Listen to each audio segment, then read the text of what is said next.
আলোচনাটি শুরুতেই সবাইকে শুভেচ্ছা জানাই।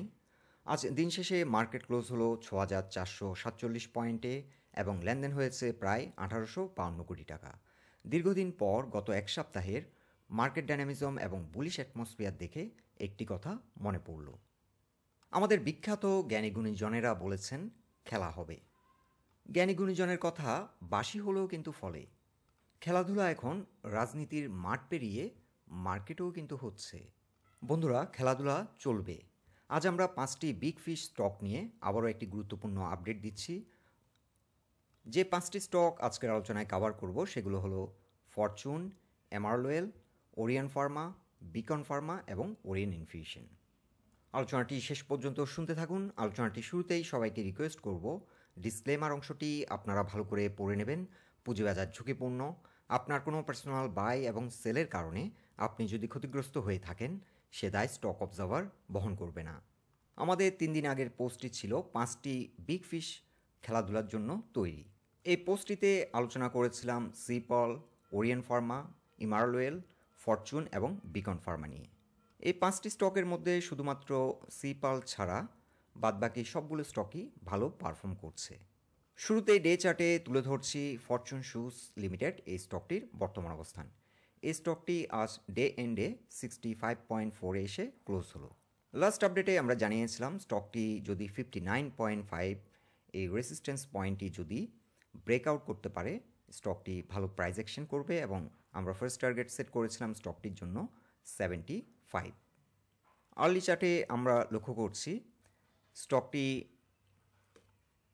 তার গুরুত্বপূর্ণ রেসিস্ট্যান্স ছিল 59.5। এই রেসিস্ট্যান্সটিকে ব্রেকআউট করার পর এটি ভালো প্রাইস অ্যাকশন হচ্ছে, ভালো ভলিউম নিয়ে কিন্তু এগিয়ে যাচ্ছে।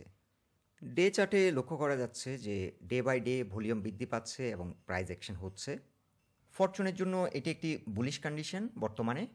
বর্তমানে ফরচুন শুজের জন্য 66 একটি রেসিস্ট্যান্স পয়েন্ট। এই রেসিস্ট্যান্সটিকে অতিক্রম করতে সক্ষম হলে স্টকটি আমরা যে টার্গেটটি সেট করেছি সেই টার্গেটটি অ্যাচিভ করতে সক্ষম হবে।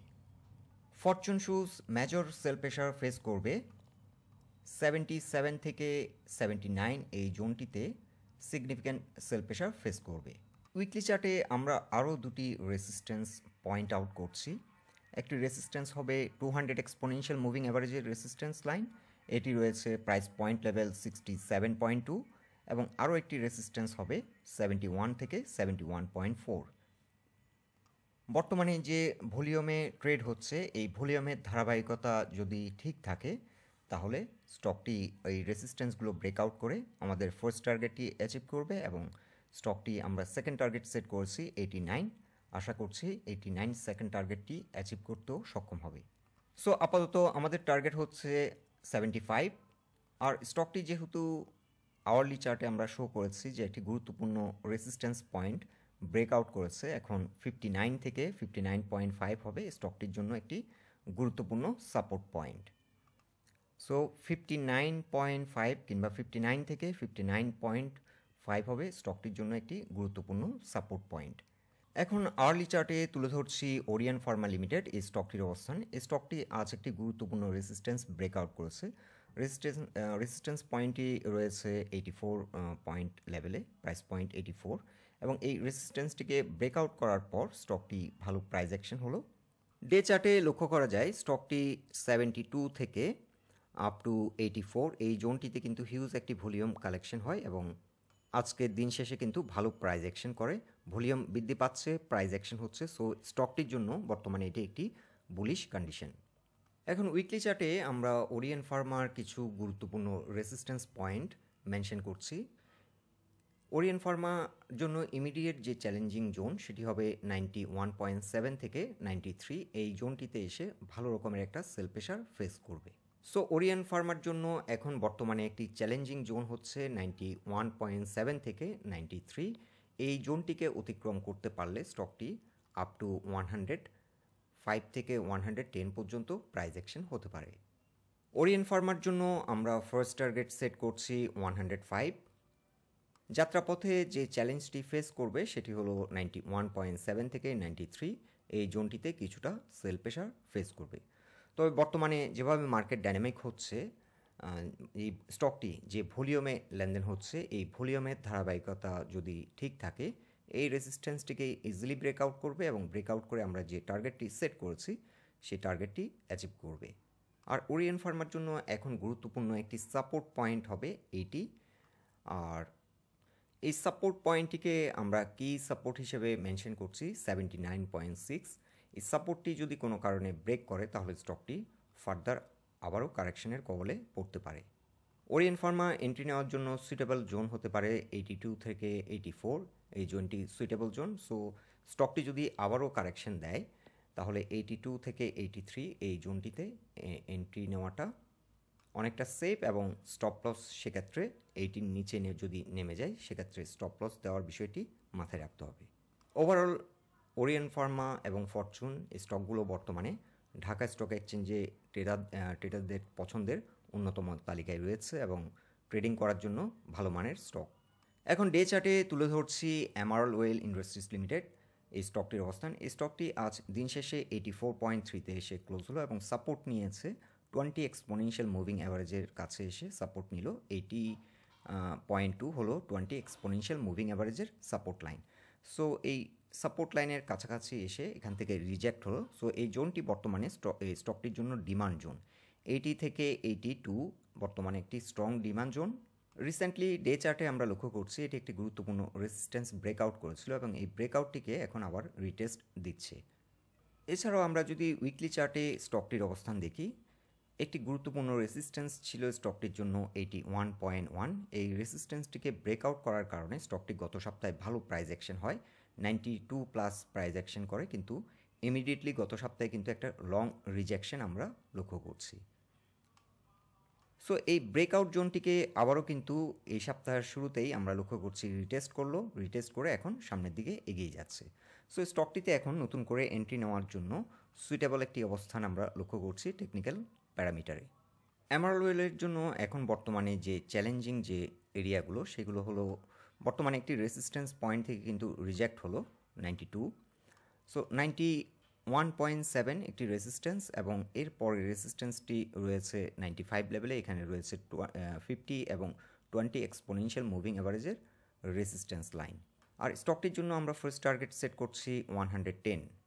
গত সপ্তাহের যে ভলিউম, এই ভলিউমের ধারাবাহিকতা যদি ঠিক থাকে এই রেজিস্ট্যান্সগুলোকে ব্রেকআউট করে আমরা যে টার্গেটটি সেট করেছি 110, এই টার্গেটটি সুনার হয়তো এই স্টকটি অ্যাচিভ করবে। সো খুব বেশি সময় লাগবে না। স্টকটি যদি ভলিউমের ধারাবাহিকতা ঠিক থাকে আর ভলিউমের ধারাবাহিকতার মধ্যে যদি ঘাটতি থাকে, যদি ধারাবাহিকভাবে ভলিউম লাস্ট উইক যে ভলিউমটি হয়েছিল এই ভলিউম যদি ঠিক না থাকে, যদি কম ভলিউমে ট্রেড হয়, সেক্ষেত্রে এই টার্গেটটি অ্যাচিভ করতে কিছুটা বেশি সময় নিতে পারে। এখন আমরা ফিবোনাচি রিট্রেসমেন্ট চার্ট ড্র করেছি এবং ফিবোনাচি রিট্রেসমেন্ট চার্টে আমরা লক্ষ্য করছি 38%-এর যে রিকভারি সাইকেল এটি রয়েছে 109। সো আমরা টার্গেটটি আরেকটু কমিয়ে রাখছি, 108 করে রাখছি আমরা। সো এই টার্গেটটিকে আমরা কিছুটা অ্যাডজাস্ট করলাম এবং যাত্রাপথে 90.4 এখানে রয়েছে ফিবোনাচি সাইকেলে আরেকটি রেজিস্ট্যান্স 90.4, এখানে 23%-এর একটি সাইকেল। ট্রেডিংয়ের জন্য এটিও একটি হাই পারফর্মিং স্টক।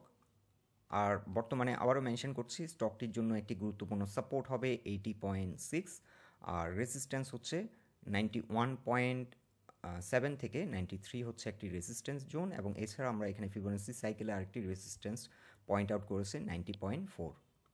আর এমারলডয়েল ভালো পারফর্ম করবে স্টকটি যখন 50 এবং 20 এক্সপোনেনশিয়াল মুভিং অ্যাভারেজের উপর ঘুরে দাঁড়াবে।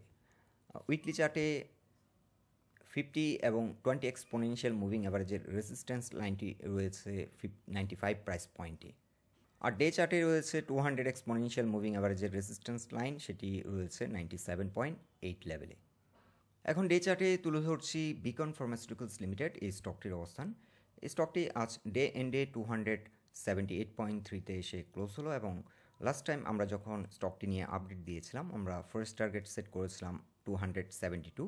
আমাদের ফার্স্ট টার্গেটটি কিন্তু আজ অ্যাচিভ করলো। আর আমরা সেকেন্ড টার্গেট সেট করেছিলাম 301 কিংবা 2। এখন স্টকটি আমাদের সেকেন্ড টার্গেটের দিকে এগিয়ে যাচ্ছে এবং বর্তমানে আমরা লক্ষ্য করছি ভালো ভলিউম নিয়ে কিন্তু এই ড্রাইভটি দিয়েছে। সো ভলিউমের সাথে ভালো প্রাইস অ্যাকশন হচ্ছে স্টকটির জন্য, এটি একটি বুলিশ কন্ডিশন। যেহেতু আজ দিন শেষে একটি গুরুত্বপূর্ণ রেসিস্ট্যান্স পয়েন্ট ব্রেকআউট করেছে, এখন স্টকটির জন্য 270 থেকে 272 হবে একটি গুরুত্বপূর্ণ সাপোর্ট পয়েন্ট।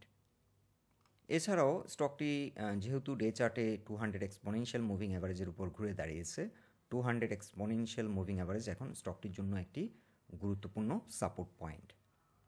সো স্টকটির জন্য আমাদের এখন শর্ট টার্গেট হচ্ছে, শর্ট টার্মের জন্য যে টার্গেটটি সেটি হলো 301, আর এই রেসিস্ট্যান্সটিকে ব্রেকআউট করলে আমরা আবারও একটি নিউ টার্গেট সেট করব। ওভারঅল ঢাকা স্টক এক্সচেঞ্জে এটিও কিন্তু একটি হাই পারফর্মিং স্টক এবং ট্রেডিংয়ের জন্য সুইটেবল একটি স্টক। এখন ডে চার্টে তুলে ধরছি ওরিয়ন ইনফিউশন লিমিটেড, এই স্টকটির অবস্থান। ওরিয়ন ইনফিউশন আজ ডে এন্ডে 689.4 এসে ক্লোজ হলো, আর স্টকটি রিসেন্টলি একটি গুরুত্বপূর্ণ রেজিস্ট্যান্স ব্রেকআউট করলো 650। আমরা এই টার্গেটটি লাস্ট টাইম সেট করেছিলাম। এই টার্গেটটিকে ব্রেকআউট করে এখন তার নিউ টার্গেট হবে স্টকটির জন্য 757। সো স্টকটি এখন স্টকটির জন্য গন্তব্য হবে 757, আর স্টকটির জন্য এখন গুরুত্বপূর্ণ সাপোর্ট হবে 650। ওরিয়ন ইনফিউশনও কিন্তু এখন বর্তমানে আমরা লক্ষ্য করছি হিউজ ভলিউম নিয়ে সামনের দিকে এগিয়ে যাচ্ছে, এবং অ্যাপারেন্টলি মনে হচ্ছে তার যে অল টাইম হাই ছিল সেই অল টাইম হাইয়ের দিকে এখন এগিয়ে যাচ্ছে। সো যারা এই ট্রেডটি কন্টিনিউ করছেন, অ্যাজ লং অ্যাজ এই স্টকটির ভলিউম এবং প্রাইস অ্যাকশনের যে মোমেন্টাম রয়েছে, মোমেন্টাম ঠিক আছে, এই স্টকটিতে যারা ট্রেড করছেন ট্রেড কন্টিনিউ করতে পারেন। আমরা এখন একটি ট্রেন্ড বেস ফিবোনাচির মাধ্যমে স্টকটির অবস্থান আর একটু ডিটেলসে দেখার চেষ্টা করছি। স্টকটি তার 161% যে সাইকেলটি এটি কমপ্লিট করেছে 605 লেভেলে, এবং বর্তমানে 261%-এর দিকে এগিয়ে যাচ্ছে, এবং এই রেসিস্ট্যান্সটি ফেস করবে 766 লেভেলে। সো এটিও একটি সাপোর্ট পয়েন্ট, বর্তমানে 605 স্টকটির জন্য একটি গুরুত্বপূর্ণ সাপোর্ট পয়েন্ট। লাস্ট টাইম আমরা Sea Pearl beach resort and spa এই স্টকটি নিয়ে আপডেট দিয়েছিলাম। তো বর্তমানে স্টকটি অফ মুডে রয়েছে, এবং কিছুটা কারেকশন স্টকটিতে আবার আমরা লক্ষ্য করছি হচ্ছে।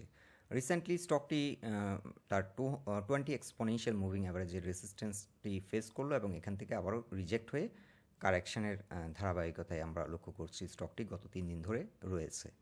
যদিও স্টকটিতে তেমন একটি মেজর কারেকশন আমরা লক্ষ্য করছি না, ভলিউম কমে যাচ্ছে। সো আজ দিন শেষে কিন্তু লো ভলিউম নিয়ে কিন্তু এই প্রাইস অ্যাকশনটি হয়েছে। সো এখানে একটি কিন্তু ডিসক্রিপেন্সি আমরা লক্ষ্য করছি। সো এখন যদি মার্কেট যদি কারেকশন মুডে যায়, স্টকটি হয়তো আবারও তার যে একটি গুরুত্বপূর্ণ সাপোর্ট পয়েন্ট আমরা ডে চার্টে এখানে লক্ষ্য করছি 98, এই জোনটিকে হয়তো একবার রিটেস্ট করতে পারে। রিটেস্ট করে স্টকটি ইউটার্ন নিলে এখান থেকে ভালো একটি প্রাইস অ্যাকশন আবারও আমরা দেখতে পাবো। লাস্ট টাইম আমরা জানিয়েছিলাম Sea Pearl beach resort and spa এই স্টকটি ভালো প্রাইস অ্যাকশন হবে 110-এর উপর ঘুরে দাঁড়ালে। সো স্টকটি এখনও হয়তো সপ্তাহখানেক সাইডওয়ে প্রাইস অ্যাকশন হতে পারে, এবং ধীরে ধীরে তার যে প্রিভিয়াস যে ট্রেন্ডটি ছিল ট্রেন্ডের মধ্যে এন্টার করতে সক্ষম হলে স্টকটি গতিশীল হবে এবং ভালো প্রাইস অ্যাকশন করবে। উইকলি চার্টে আমরা আবারও একটি ট্রেন্ড লাইন ড্র করেছি, এবং আমরা এখন লক্ষ্য করছি স্টকটি এখন যদি 105-এর উপর ঘুরে দাঁড়াতে সক্ষম হয় তাহলে তার প্রিভিয়াস ট্রেন্ডের মধ্যে এন্টার করবে, এবং 105-এর উপর যদি স্টকটি ঘুরে দাঁড়াতে সক্ষম হয় তাহলে এখান থেকে আবার ভালো মুভমেন্টে যাবে, এবং সেক্ষেত্রে আমরা যে টার্গেটটি সেট করেছি 140 সেই টার্গেটটি অ্যাচিভ করতে সক্ষম হবে। সো স্টকটি হয়তো সপ্তাহখানেক এই জোনটি, যেহেতু এটি একটি উইকলি ক্যান্ডেল, এই ক্যান্ডেলটি ক্লোজ হতে কিন্তু 1 সপ্তাহ লাগবে, অর্থাৎ গত নেক্সট বৃহস্পতিবারে স্টকটি তার এই যে ক্যান্ডেলটি ক্লোজ করবে, এবং ক্যান্ডেলটি ক্লোজ হওয়ার পর পরবর্তী উইকে হয়তো আরেকটি যে ক্যান্ডেল ক্রিয়েট হবে এই ক্যান্ডেলের মাধ্যমে হয়তো এই ট্রেন্ড ব্রেকআউটটি করবে, এবং এই ট্রেন্ড ব্রেকআউট যদি দিতে সক্ষম হয় 104 থেকে 5-এর উপর যদি ঘুরে দাঁড়ায় তাহলে স্টকটি আবারও আগের মতো প্রাইস অ্যাকশন হবে। বন্ধুরা, এই 6টি স্টক নিয়ে এটাই ছিল আমাদের অবজারভেশন। আলোচনাটি যদি আপনাদের ভালো লেগে থাকে অবশ্যই পোস্টটিকে লাইক দিন। আপনাদের গুরুত্বপূর্ণ মতামতগুলো আমাদেরকে কমেন্ট বক্সে জানাবেন। আমাদের সাথে থাকার জন্য আপনাদের অসংখ্য ধন্যবাদ। সবাই সুস্থ থাকুন, ভালো থাকুন। আজকের মতো এখানেই বিদায় নিলাম।